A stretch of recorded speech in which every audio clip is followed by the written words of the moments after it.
नमो सिद्धाणं नमो आयरेयाणं नमो अध्यायाणं नमो लोये सब्बसाहुणं। पंच परमेष्टि भगवान की, अनंत अनंत सिद्ध परमेष्टि भगवान की, 1008 देवादेव वासुपूज्य भगवान की, आचार्य भगवान रवि सेन स्वामी की, आचार्य भगवान विद्यासागर जी महाराज की, आचार्य भगवान विशुद्ध सागर जी महाराज की।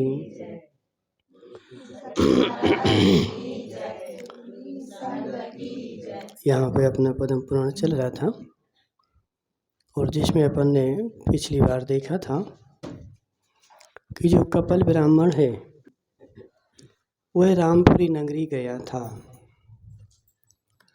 और रामपुरी नगरी जाकर के उसने क्या देखा, इच्छा अनुसार जो सामग्री मिल रही तो कौन दे रहा है, तो राम दे रहे हैं। लेकिन उसने राम लक्ष्मण को जैसे ही देखा तो उसने भागना प्रारंभ कर दिया। क्यों? क्योंकि ये वही राम लक्ष्मण है जिनको उसने अपने घर से कुटिया से निकाल के भगा दिया था। ठीक है, लेकिन जो महापुरुष होते हैं वह तुम्हारे किए हुए अनादर का भी फल आदर के साथ ही देते हैं, और जो नीच पुरुष होता है वह हमेशा दूसरों का अनादर ही कहता रहता है। इसलिए संसार में जितने भी नीचे लोग हैं उनको ही कसाएं आकर के घेरती हैं। जितने उच्च गोत्री जीव हैं, महान जीव हैं, इनके पास कसायों को घर बनाने के लिए जगह नहीं मिलती है। और जितना नीची दर्जी का जीव होगा उसके पास कसायों को स्थान बनाने के लिए खूब स्थान मिलेगा, और ऊंचे दर्जे का आदमी होगा वह छोटी मोटी बातों पर ध्यान नहीं देता है। समझ रहे? और नीचे दर्जे का आदमी होगा वह तुम्हारी छोटी छोटी बातों को लेकर के जीवन भर बैर बांधेगा। अरे इनने ऐसा कहा था, इनने ऐसा कहा था, इनकी शादी में हम गए थे 25 साल हो गए, 25 साल पहले जब हम इनकी शादी में गए थे तो इनने हमसे क्या कही थी हमें आज तक पता है, और जब जी हमारे यहाँ आएंगे सो हम भी ऐसा ही कहें। समझ रहे? यदि हमारी ऐसी परिणति चल रही है तो समझना कि हम दुर्गति के पात्र बनने वाले हैं, हम नीचे आदमी हैं। क्यों? क्योंकि मनसुखलाल जी, किसी की खोट को, किसी के नीच काम को लेकर के तुम अपने हृदय में प्रति समय उसका चिंतन कर रहे, वो आदमी तो दूर हो गया, चला गया, और उस नीच काम का चिंतन करके, नीचे काम का चिंतन करके तुम अपनी परिणति ही तो खराब कर रहे ना। वो आदमी ने तो एक बार तुमसे गालियां दी, कुछ बोला, चला गया, वो अपनी स्वतंत्र खेल रहा, कूद रहा है, और तुम उस बात को लेकर के प्रति समय अपने अंदर में कुढ़ रहे हो। इसने ऐसा बोला था, इसने ऐसा बोला था। तो कर्म का बंध तो तुम्हें निरंतर चल रहा है। उसको तो उस समय उसने बोला था, वो बोल करके फ्री हो गए, हो सकता भूल भी गया हो, लेकिन हम उस चीज़ को हमेशा रखे हुए हैं तो हम निरंतर उसका पाप का बंध कर रहे हैं। तो इसलिए क्या करना चाहिए, हमारी महानता इसी में है, हमारी उज्ज्वलता इसी में है कि अपने अंदर में किसी की गांठ को बांध करके ना रखें। लेकिन ऐसा काम वही कर पाएगा जो उच्च आदमी होगा, महान आदमी होगा, जिसकी अगली परिणति, जिसकी अगली पर्याय अच्छी होने वाली होगी। जिसको दुर्गति होनी है और संसार में लंबे समय तक घूमना है तो वो आदमी ऐसे काम करेगा, छोटी छोटी बातों को लेकर के, और अपने हृदय में उनको जगह देगा, कसायों को जगह देगा, इनको जगह देगा। लेकिन महापुरुष जो होते हैं, जी राम लक्ष्मण की चर्चा चल रही, कितने बड़े कि जंगल में गए। सबसे पहला तो महापुरुष बना उनका क्या हुआ कि पिता के कहने पर उन्होंने इतना विशाल राज्य तिनके के जैसे छोड़ दिया, हमें 1 रुपये भी नहीं चाहिए। कर सकता कोई?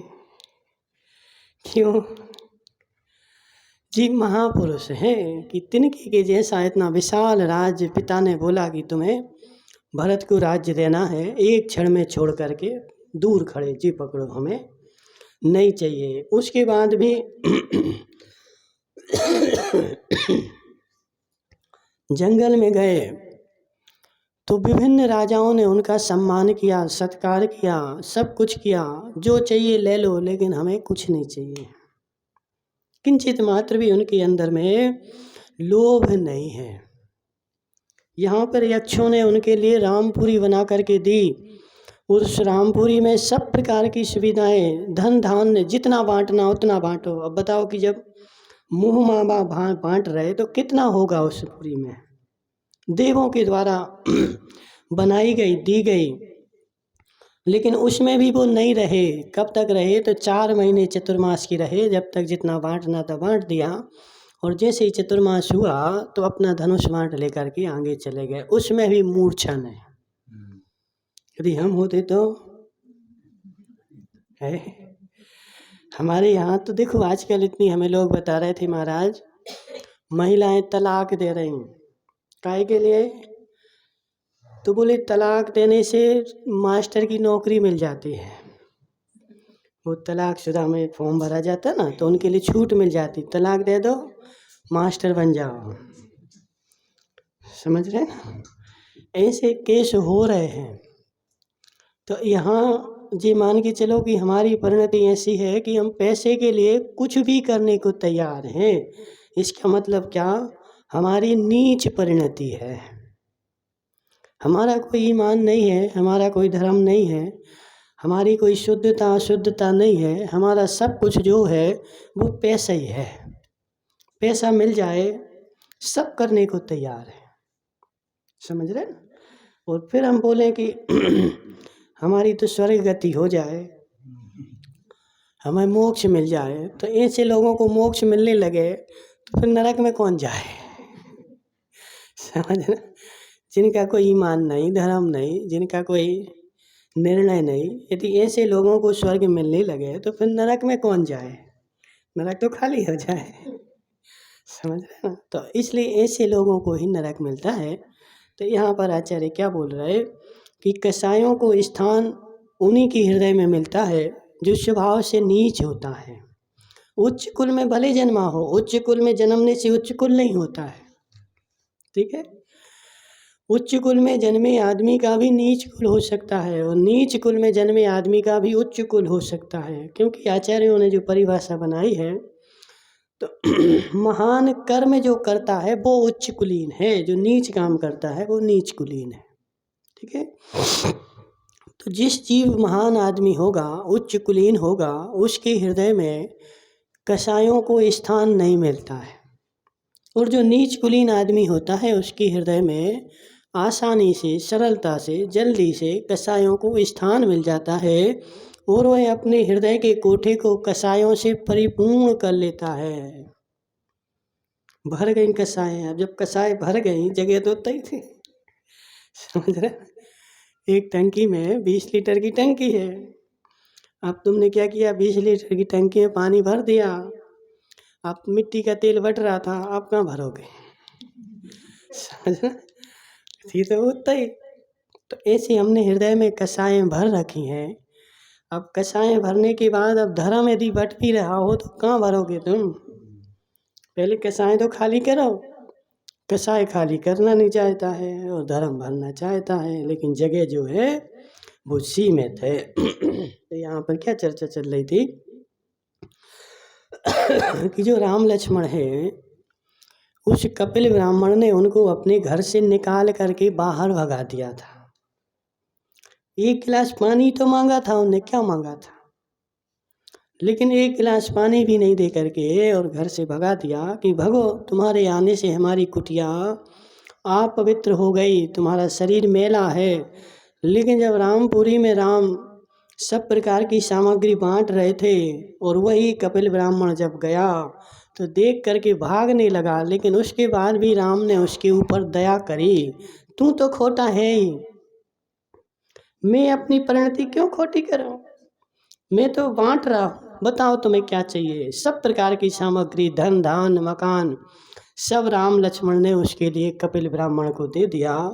और कपिल ब्राह्मण ले जा करके सब कुछ अपना अच्छा अच्छा कर रहा है, लेकिन वह भी चूंकि चतुर्थ काल का था, पंचम काल का नहीं था। पंचम काल का आदमी होता है तो अपने ऊपर किए हुए एहसान को बहुत जल्दी भूल जाता है। ये भी एक अपने हृदय की कलुषता है। आचार्य कहते हैं कि अपने किए हुए उपकार को यदि कोई भूल जाता है तो यह मिथ्या दृष्टि जीव है। यदि किसी ने तुम्हारे ऊपर कोई उपकार किया है और साल 6 महीने हुए और भूल गए, तो जी समझो कि तुम्हारा जो है मिथ्यात्व का उदय चल रहा है। हमारे ऊपर किए हुए उपकार को कभी भी 3 काल में भूलना नहीं चाहिए। अगले भाव में भी यदि वो मिले तो उसका उपकार चुकाना चाहिए, समझ रहे ना। तो लेकिन वो चतुर्थ काल का था कपिल ब्राह्मण, तो उसने क्या किया, राम ने उसके ऊपर उपकार किया तो उपकार करने से उसकी परिणति भी थोड़ी सी शिथिल हो गई। और क्या सोच रहा है, वह बुद्धिमान ब्राह्मण लोगों को आश्चर्य में डालने वाले सर्व प्रकार के उपकरणों से युक्त भोग के पदार्थों को प्राप्त हुआ, तो भी चूंकि वह सम्मान रूपी बाणों से विद्ध था, गुण रूपी महासर्पों से डसा गया था और सेवा शुश्रूषा के कारण उसकी आत्मा दब रही थी, इसलिए वह संतोष को प्राप्त नहीं हो रहा था। सब सामग्री तो मिल गई, लेकिन फिर भी हृदय में एक ठेस लगी थी कि मैंने इनका अपकार किया था, ठीक है, तो संतोष को प्राप्त नहीं हो रहा था। राम ने तिरस्कार के बदले उसका सत्कार किया था और अपने अनेक गुणों से उसे वशीभूत किया था और स्नान भोजन पान आदि सेवा शुश्रूषा से उसे सुखी किया था। अब पद्म पुराण अकेला पढ़ना ही भर नहीं है, क्या करना है, उसे सीखनी है। अपन लोग क्या करते हैं, पढ़ लिया 50 बार और पढ़ करके अरे हम तो पंडित बन गए, खूब पढ़ लिया हम तो पंडित बन गए। हे जीव, पंडित जब बनोगे जब उसमें से कुछ ग्रहण करोगे, और ग्रहण नहीं किया तो तुम कितना पढ़ते हो, तुमसे ज़्यादा तो रेडियो पढ़ता है। रेडियो में लगा दो पूरी पुस्तकें, पूरा द्वादशांग पढ़ देगा। लेकिन रेडियो और हमारे में अंतर इतना ही है कि हम हित का ग्राह का विचार कर सकते हैं, लेकिन रेडियो विचार नहीं कर सकता, इतना ही अंतर है। और हम ग्राह का हित का विचार नहीं करें तो हमारे में और रेडियो में कोई अंतर नहीं है। जैसे रेडियो बोल रहा है तो हम भी बोल रहे हैं, उसकी मेमोरी में भरा है तो हमारी मेमोरी में भर गया, ठीक है। गाय वाली अम्मा उसकी मेमोरी में जैसे भरा था ऐसा हमारी मेमोरी में भर गया। मात्र अंतर क्या है कि उसकी मेमोरी में भरा है, लेकिन वो ग्राह को नहीं जान सकता, हित को नहीं जान सकता। लेकिन हम जो है हित को जान सकते हैं, अच्छे बुरे को जान सकते हैं, करने ना करने योग्य को जान सकते हैं। इतना हमारे में और रेडियो में अंतर है। और नहीं जाने तो हम भी रेडियो के समान ही है, ठीक है। तो इसलिए यहाँ पे वो क्या बोल रहा है कि अपन को यहाँ से क्या ग्रहण करना है कि हमारे ऊपर कोई अपकार करता है तो उस हमारे ऊपर किए हुए अपकार को किसी ने हमसे अपशब्द कहे तो उसके कहे हुए अपशब्दों को लंबे समय तक हमें ले करके नहीं बैठना है, प्रयास करना है, प्रयत्न करना है, पुरुषार्थ करना है। मैं उसके कहे हुए अपशब्दों को जैसे तैसे भूल जाऊं, ऐसा प्रयास करना है। और जी हमने प्रयास कर लिया तो समझना कि हम धर्मात्मा बन गए, और नहीं कर पाए तो कितना पढ़ लो, ठीक है। सुजल की अम्मा, कोई कल्याण होने वाला नहीं है। तो यहाँ पे अपन को क्या ग्रहण करना है कि राम ने इतना सारा अपकार किया था, लेकिन राम तुरंत भूल गए उसको। ठीक है, हमारे दर पे आया है। और दूसरी बात, दर पे आए हुए को दुत्कारना नहीं है, समझ रहे ना। बाहर कुछ भी करो, लेकिन हमारी शरण में जो आ जाता है, हमारे दर पे जो आ जाता है, वह शरण का पात्र होता है। और हम लोग क्या करते हैं, मौका देखते हैं, देखते कि नहीं। हम इनके घर पे गए थे, इनने ऐसा कहा था, अब आने दो हमारे घर पे, हम देखते हैं। समझ रहे ना। तो ये तो बहुत बड़ा नीच काम है। और अपने द्वारे पे कौन भौंकता है? तो समझना कि हम अपने द्वारे पर, हम अपने घर में शेर बन रहे, तो हम शेर नहीं है, श्वान है। शेर में और श्वान में इतना अंतर है कि शेर जो होता है वो अपने घर पे शेर नहीं होता है, सब जगह शेर होता है। और श्वान जो होता है वो अपने घर पे शेर बनता है। तो ऐसे ही हमने अपने आप में देखो कि हम श्वान हैं कि शेर हैं। अपने घर पर आए हुए को तो कभी भी नहीं दुत्कारना, समझ रहे। वो तो श्वान था कि उसने तुम्हें अपने घर पे भौंका, ललकारा, कुछ गालियां दी, तुम उसके घर पे गए थे और उसके घर पे उसने तुम्हें गालियां दी, वो तो श्वान ही था। लेकिन तुम श्वान हो कि शेर हो, समझना। तुम श्वान हो कि तुम शेर हो। यदि तुम श्वान होगे तो तुम भी घर पे ही भौंकोगे, और शेर होगे तो शेर के जैसे कहीं भी दहाड़ने लगोगे, समझ रहे। तो घर पे आए हुए जीव को कभी भी दुत्कारना नहीं है, भले हमारा शत्रु हो, भले हमारा बैरी हो, भले हमारी उससे शत्रुता हो, लेकिन घर पर आया है तो अतिथि कहलाता है। और अतिथि जो होता है वो सम्मान का पात्र होता है।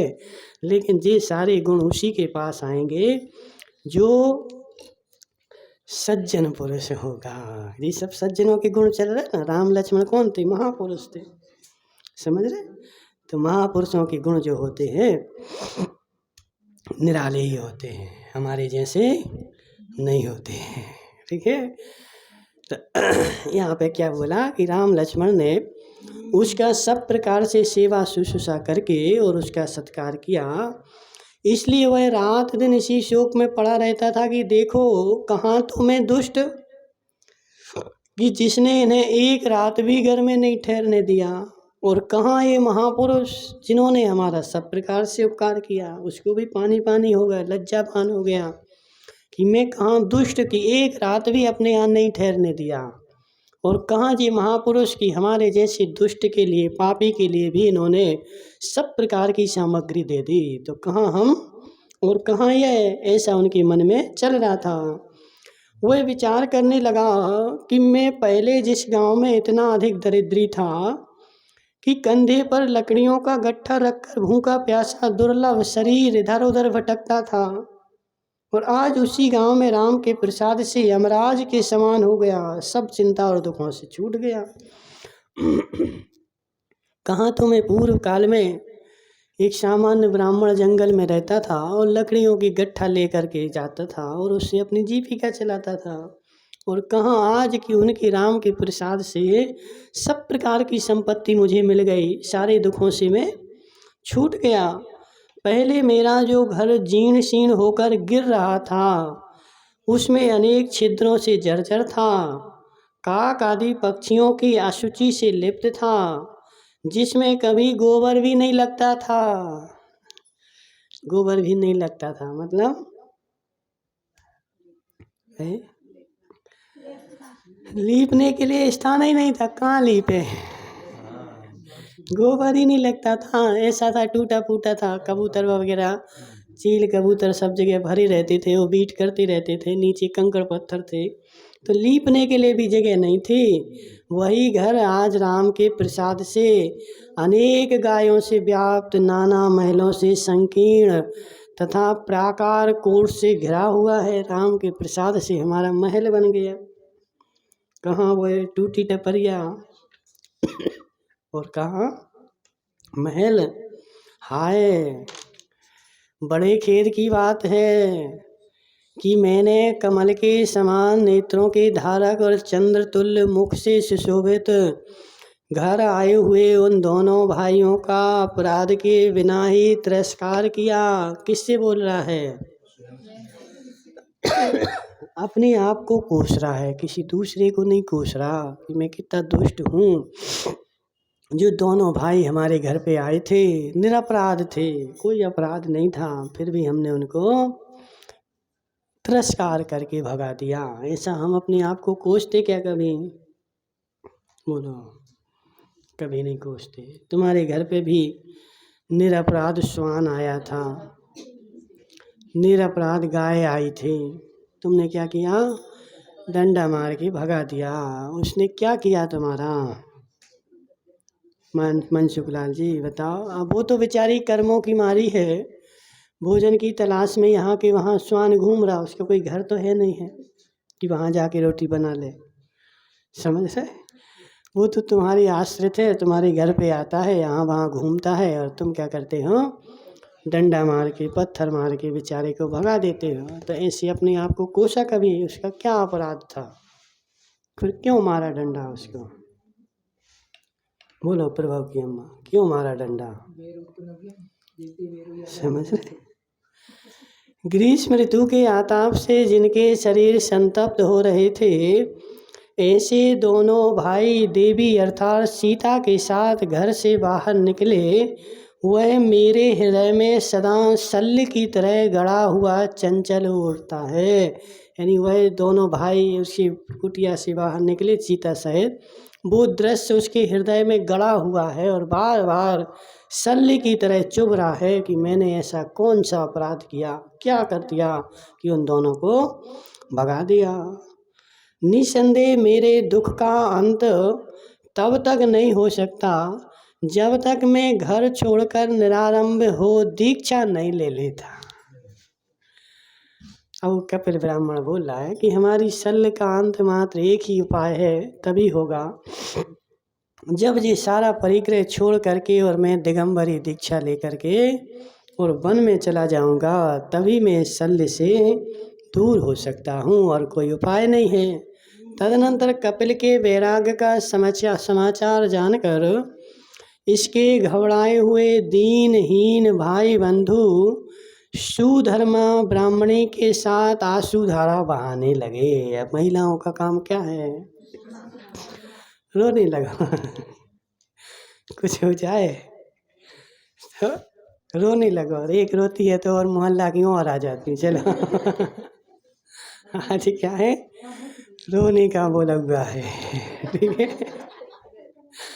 रोने का बोला हुआ है। तो सुधर्मा ब्राह्मणी, सुशर्मा ब्राह्मणी का क्या नाम था? सुशर्मा ब्राह्मणी। इधर तो कपिल को वैराग हो रहा है, और वह सुशर्मा तुम्हारे यहाँ जैसे महिपाल को वैराग हुआ तो शांता भाई रोने लगे। तो महिलाएं क्या करें? रोने लगा। तो ऐसे उस ब्राह्मण को वहाँ तो वैराग हो रहा है, और जो सुशर्मा जो उसकी ब्राह्मणी थी, देवी थी, वो सारे रिश्तेदार और आ गए बैठ करके, तुम भी रो और हम भी रो। ठीक है, तो सबके सब रिश्तेदार आकर के और ब्राह्मणी के साथ आंसू बहाने लगे, रोने लगे। तो मोक्ष प्राप्त करने में उत्सुक कपिल अपने परिजन को शोक रूपी सागर में निमग्न देख निरपेक्ष बुद्धि से बोला कि हे मानवो, बड़े बड़े मनोरथों से युक्त कुटुंब जनों के विचित्र स्नेह से मोहित हुआ प्राणी निरंतर जलता रहता है, यह क्या तुम नहीं जानते? क्या बोल रहे? हम रहो यहाँ पे क्या बोल रहा है ब्राह्मण? जब सबके सब रोने बैठ गए, अब वो भी रोने की तैयारी कर रहे हैं। जब रोने बैठ गए सबके सब, तो कपिल ब्राह्मण ने अपनी देवी से बोला कि यह जो मोहित प्राणी है, मोह के वशीभूत हुआ प्राणी है, ये संसार में निरंतर जलता रहता है। क्या तुम ऐसा नहीं जानते? बताओ संसार में कौन सा सुख है? प्रभु की अम्मा, कौन सा सुख है? तो क्यों रह रही फिर? हाँ।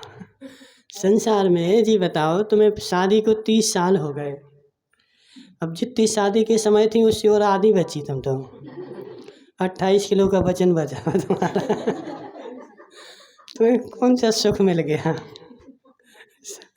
कोई सुख नहीं मिला, कौन सा मिला बताओ? तो अब ऐसी संसार में कोई सुख थोड़ी है। बेचारा निरंतर चिंता की अग्नि में जल रहा है। बच्चे हो जाएं, पढ़ लिख जाएं, पढ़ लिख गए, सर्विस लग जाए, ऐसा हो जाए, वैसा हो जाए, सर्विस लग जाए, फिर शादी हो जाए, फिर पोता हो जाए, फिर पोती हो जाए, फिर पोती की शादी हो जाए, फिर पोता की शादी हो जाए, फिर पड़पोता की हो जाए, सड़पोता की हो जाए।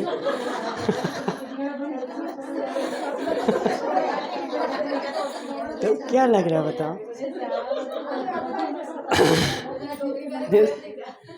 निरंतर जीव क्या कर रहा है? चिंता की अग्नि में जलता ही रह रहा है। और इस जलती हुई चिंता की अग्नि से इसको क्या मिलता है? कुछ मिला क्या आज तक? कुछ नहीं मिला। मात इसको तो क्या मिलता है? तो कर्म बंध ही मिलता है। तो ऐसा ब्राह्मण जो है सबको समझा रहा है। इस प्रकार संवेग को प्राप्त हुआ कपिल ब्राह्मण दुख से मूर्छित स्त्री तथा बहुत दुख का अनुभव करने वाले बंधुजनों को छोड़कर 18,000 सफ़ेद गायें, रत्नों से परिपूर्ण दासी दासों से युक्त भवन, पुत्र और समस्त धन सुधर्मा ब्राह्मणी के लिए सौंप दिया। ये सब धन धान्य से भरा। कितनी गायें थी उसके पास? 18,000 सफ़ेद गायें थी। काली लाल तो अलग होंगी, ठीक है। 18,000 तो कौन सी थी? सफ़ेद गायें थी। 18,000 रत्नों से परिपूर्ण दासी दास थे, भवन थे, पुत्र थे और सब धन का पिटारा था। वह सब का सब पिटारा उसने क्या किया? अपनी सुधर्मा ब्राह्मणी को सौंप दिया। तो वो खुश हो गई, समझ रहे? उसने रोना धोना बंद कर दिया। अब जाओ, अब चले जाओ, जाओ, अब कोई दिक्कत नहीं, नोट मिल गए। तो उसने सब सौंप करके वह निर्ग्रंथ दिगंबर साधु हो गया। और जा कर के उसने दिगंबरी दीक्षा धारण कर ली।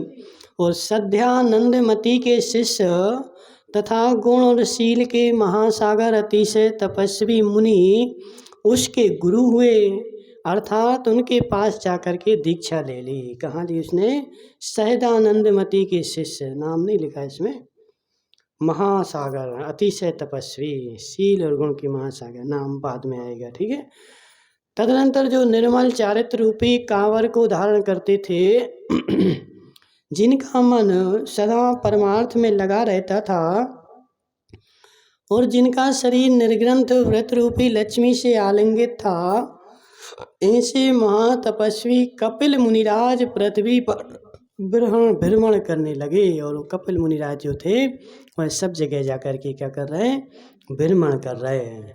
गौतम स्वामी कहते हैं कि जो मनुष्य अहंकार राहत हो कपिल की इस कथा को पढ़ता अथवा सुनता है, वह सूर्य के समान देदीप्यमान होता हुआ 1,000 उपवास के फल को प्राप्त करता है। तुम लोगों को 1,000 उपवास हो गए। कपिल की कथा सुन ली ना? हम नहीं बोल रहे मन से, यहाँ लिखा है। कौन बोल रहा है? गौतम स्वामी कह रहे हैं। भगवान महावीर स्वामी के जो गढ़धर थे, वो गौतम स्वामी क्या कह रहे कि जो कपिल ब्राह्मण के इस महात्मपूर्ण कहानी को, चरित्र को पढ़ता है अथवा सुनता है, उस आदमी को 1,000 उपवास के फल प्राप्त होता है। 1,000 उपवास करोगे, जितना फल लगेगा उतना फल इस कपिल ब्राह्मण की जीवन शैली सुनने से प्राप्त हो। बोले शांतिनाथ भगवान की